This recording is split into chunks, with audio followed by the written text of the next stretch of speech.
Gentlemen, progress has never been a bargain. You have to pay for it. Sometimes I think there's a man who sits behind a counter and says, all right, you can have a telephone, but you lose privacy and the charm of distance. Mister, you may conquer the air, but the birds will lose their wonder, and the clouds will smell of gasoline.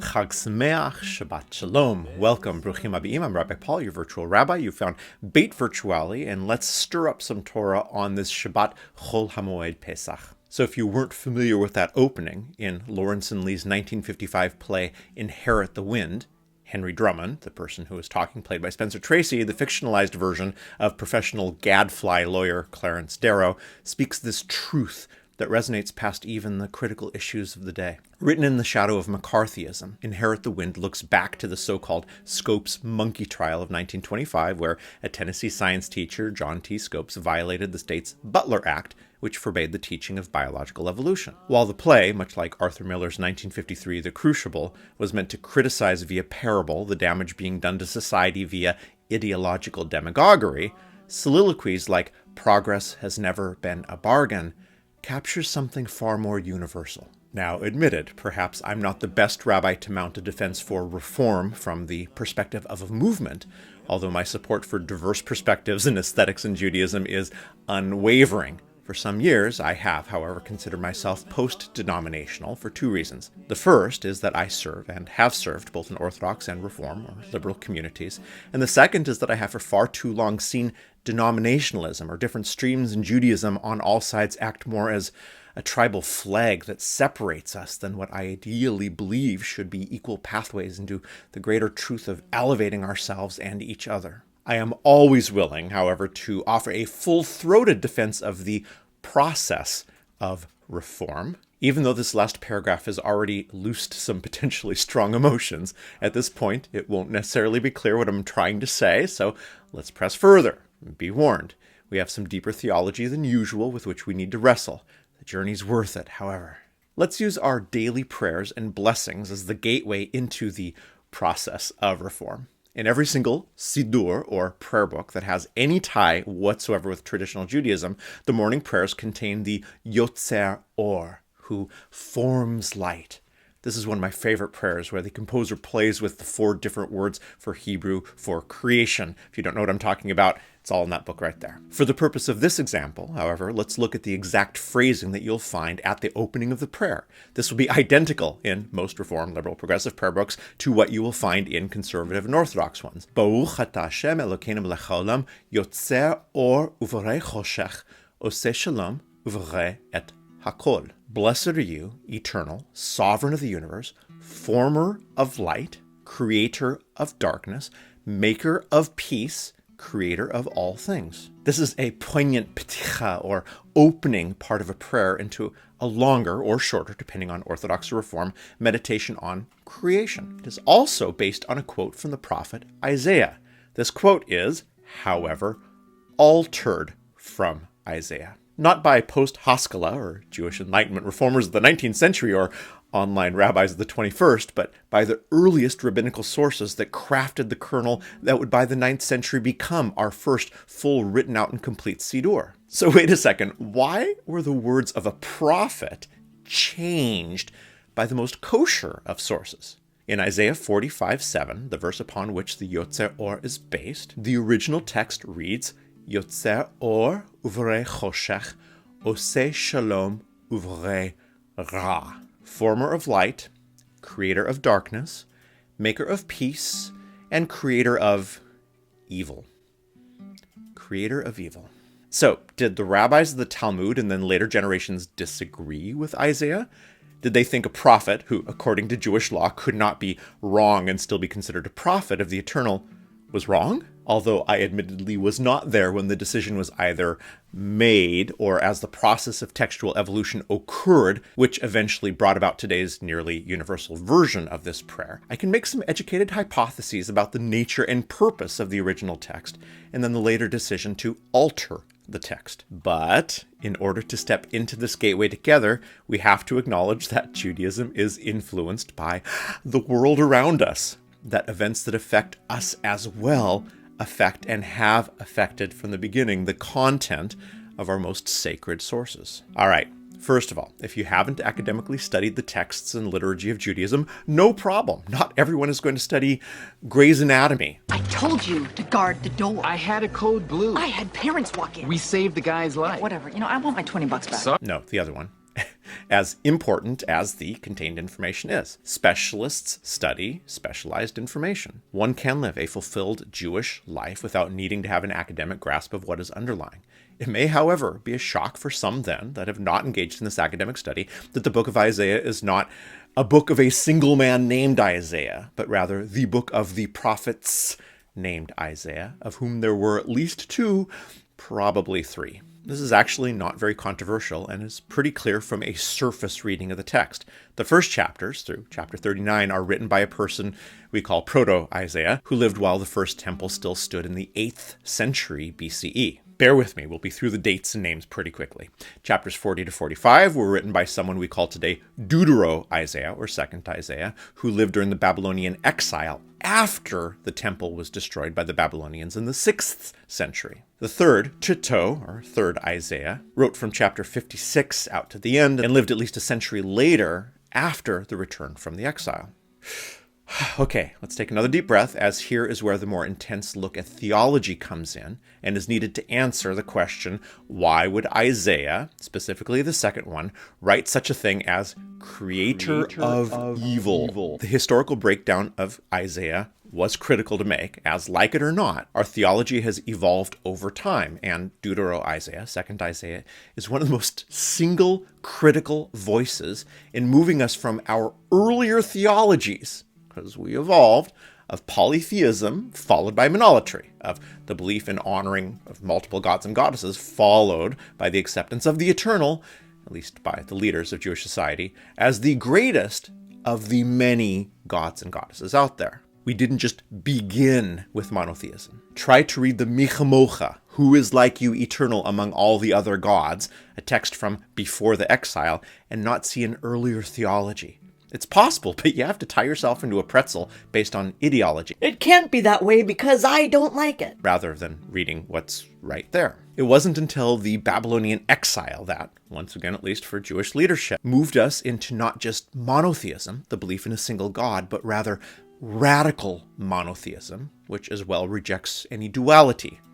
Here's where it gets really interesting, as one of the religious beliefs that the Jewish people would have been exposed to in Babylon would have been Zoroastrianism, a quasi-monotheistic system with deities representing both good and evil, although within the system there was indeed a single transcendent, all-good and wise deity, Ahura Mazda. Deutero-Isaiah, living during that time in the Babylonian exile, not only embraced this concept of there are no other gods but God, but took it a step further, perhaps even as a polemic against the Babylonian Zoroastrian decision to have a cop-out, an extra god of evil. And he essentially said, if there's only one God, that God created everything. Everything means everything. Light, darkness, good, and evil. Now, third and final deep breath.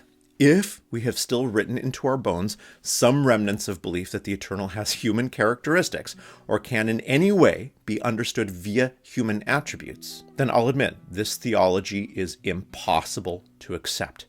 How can a God of good create evil? Doesn't that make God evil? It is why so many religions that seek to push their way into monotheism find their way into dualism, or have a monotheistic system with a secondary deity in charge of evil. Yet, if the word God is a placeholder, the best we can do with our limited human language for all of existence, but yet another entity was out there in charge of evil, then the word all needs to be taken out of all of existence. Radical monotheistic theology is only problematic if we can't get past the vision of God as a bearded dude on the ceiling.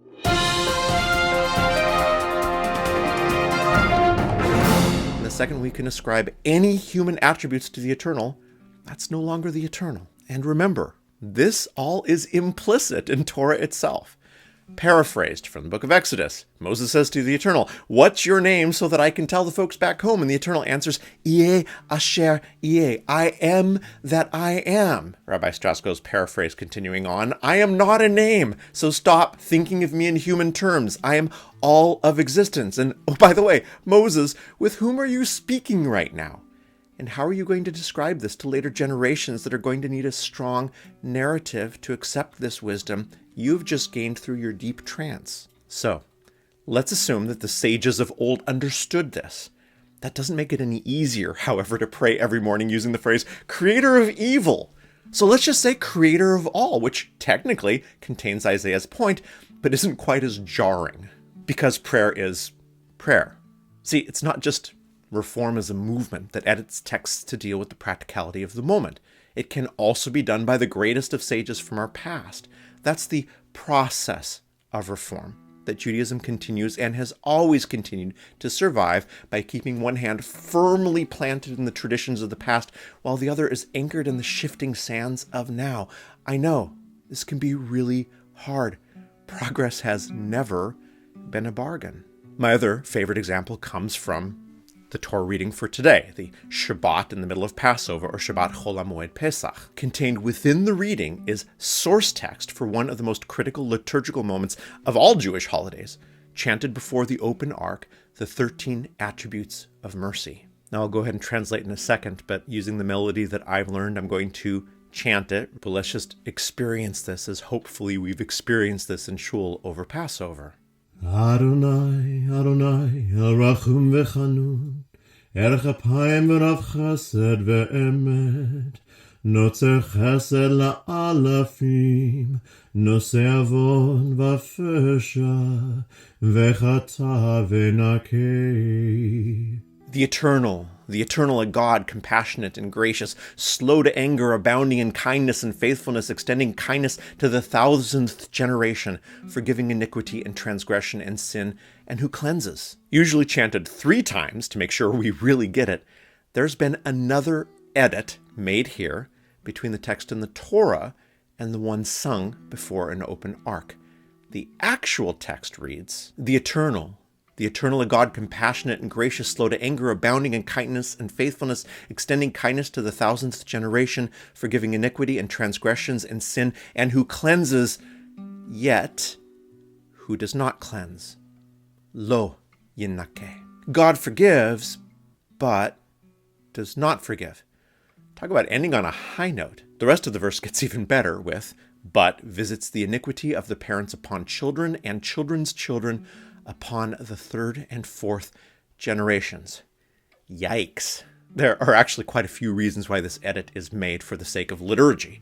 From a technical standpoint, if you have ever wondered why during the High Holy Days, for example, there are so many ark openings and closings, sometimes within the same prayer or piyut, when calling upon the eternal for forgiveness and discussing attributes of mercy, the ark is open. When the text turns to judgment, the ark is closed. If the entire verse were to be recited, the ark would need to be quickly closed for lo yinake. If you're repeating this 3 times, this gets a little bit acrobatic. But still, there's an edit.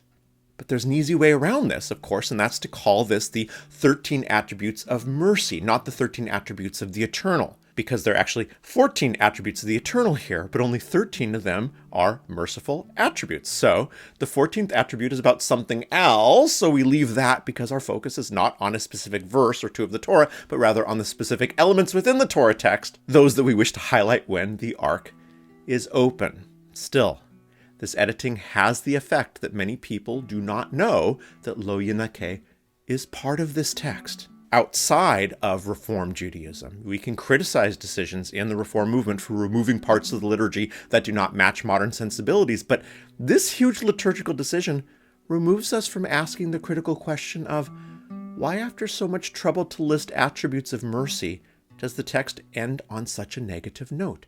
What purpose can that serve? And what's worse, this seems to then tie into the perspectives outside of Judaism that even though our texts are filled with elements of both mercy and judgment, 13 attributes of mercy to the one attribute that's not quite so merciful there, that the God of the Old Testament is a God of wrath. No, the God of the Tanakh is a reflection of the theology that both the easy and hard stuff to deal with in life is part of the same reality. So we tell ourselves the truth and include the full story. Adonai Echad, God is one. Yet that last attribute seems to be the only thing that people hear about our sacred texts. Take, for example, this gem. Ezekiel 25:17. And I will strike down upon thee with great vengeance and furious anger those who attempt to poison and destroy my brothers. Right, I had to way edit that down, and it is worth noting, by the way, that other than a few of those words, Jules' complete speech in Pulp Fiction is most certainly not the text from what he says it is, Ezekiel 25:17, which is perhaps the genius of the scene that most folks just said, yep, that sounds about right. The most important reality about these edits, these aspects of how we go through the process of reforming ourselves over the course of time, is the pure acknowledgement of a universal reality that is as well captured in Jewish law. Times change. Nishtanu hazmanim. That's a phrase used in works like the Shulchan Aruch, because even folks with black hats had to acknowledge at some point that things have changed over time. Back to the liturgy. If a whole bunch of bad things are happening all around us, such has been sadly the case through so much of Jewish history, do we want to remind ourselves, especially on the holidays, of the things that are bad? Or is it worth focusing on the mercy around us for just a few days a year? This is really what it's about. The criticism against Reform Judaism as a movement is often that arbitrary changes are made that move us away from Torah. Yet, reversing that perspective for a moment, when Judaism itself survived because of our ability to change over time, what happens when we try to lock ourselves into traditions and interpretations that crystallized in the past to deal with truths that existed in an entirely different society, time, and place? This is beautifully acknowledged in our most traditional sources like the Midrash, where Moshe Rabbeinu goes forward in time to hear Torah discussed in a 2nd century yeshiva and doesn't recognize a single thing about his own Torah. And in some corners of the world, we're expected to believe that we can never change for any reason? Why is it so hard for us to understand that at least some change, even if it is careful and fully within the spirit of Torah and Jewish tradition, is exactly what keeps us and has kept us alive? Well, because progress has never been a bargain. Change is really hard, even if it is, on occasion, necessary. To put it even more bluntly, when the Second Temple was destroyed by the Romans in the year 70, that should have been the end of Judaism. The primary expression of our religion for over 1,000 years at that point was that of a sacrificial cult. Period. End of discussion. Yet those crazy rabbis of the Talmud engaged in the process of reform to make the incredibly creative case, Gedola tefillah yota min hakorbanot, prayer is greater than sacrifice. Using the words of the prophets criticizing empty or corrupt temple ritual, an entire religion that should have faded into the dustbin of history with every other temple cult that came out of the land of Canaan in the late Bronze Age, was instead completely reborn. And then that religion has survived how many attempts since then to destroy it? There are two huge truths as we look at these two examples of the process of reform. The first is, as stated in Torah itself, Lo b'shamayim hi, Torah is not in heaven. It's here, given to us, as flawed humans, to make of it what we can and will. We have agency, and part of that agency is to say, I want to study and discuss concepts like the eternal creating both good and evil, but in the process of daily prayer and meditation, that would be a distraction. Instead, I'll make a little edit. I'll focus on the eternal creating all, which will then allow such things as, deeper interpretations like me slowly accepting the parts of myself that I so wish were not there. Even that's a part of all, right? What does it mean for the parts of myself that I don't like so much? What does it mean as I try to navigate through a life that contains pain? That's also a part of the all. The second truth is one that is easier to hear right now during Pesach. Right in the middle of our Torah reading, this Shabbat, we have the full text of those 13 attributes of mercy rather than only the truncated one we chanted as we took out the scroll from the ark a few minutes earlier. In prayer, we elevate the concepts of mercy. In study, we acknowledge that it's more complicated. Life contains mercy, in addition to what seem like curses passed down from generation to generation, leaving us stuck trying to find a way out. And yet here we are in the middle of the holiday that celebrates not just coming out of servitude, but the acknowledgement that in every generation we engage in this process over and over of finding where we are bound and then grabbing onto that strong outstretched arm of universal will to get us out. Part of our collective servitude today, right now, this Pesach, is how tribal our Judaism has become. Yes, it's been this way for a while, admitted, but with the internet added on top of it, we are being further trained to dig trenches around The right way to do it, which is the way I've been taught. the interpretation of another, especially if they belong to another shul in another stream. Well, of course they're wrong. This perspective is not the perspective of one stream. It is all of our challenge. As Reform Jews, Conservative Jews, Reconstructionist Jews are just as apt to lock into our way is the only way as Orthodox. And hey, as we collectively represent 0.2% of the world population, I'm wondering how that is really going to help us. Is that really where our energy needs to be going? Disagreement is great, as long as it elevates. Automatically looking down at other streams is not elevation. I have my issues and quibbles, then those are things that we should have issues and quibble about respectfully with each other as we elevate each other. As we this holiday are forced to look at the differences between the prayerful recitation of the 13 attributes of mercy versus the complete statement in the Torah reading, including the less pleasant 14th attribute. The reminder should be that when we lock ourselves into a place where there is no possibility for change, this is not only antithetical to Judaism itself, it's the very definition of that narrow place that we're seeking to leave at this sacred time. Shabbat Shalom, everyone. Chag Sameach, Modim L'Simcha. We'll see you next time. Zamru l'Adonai Bechinor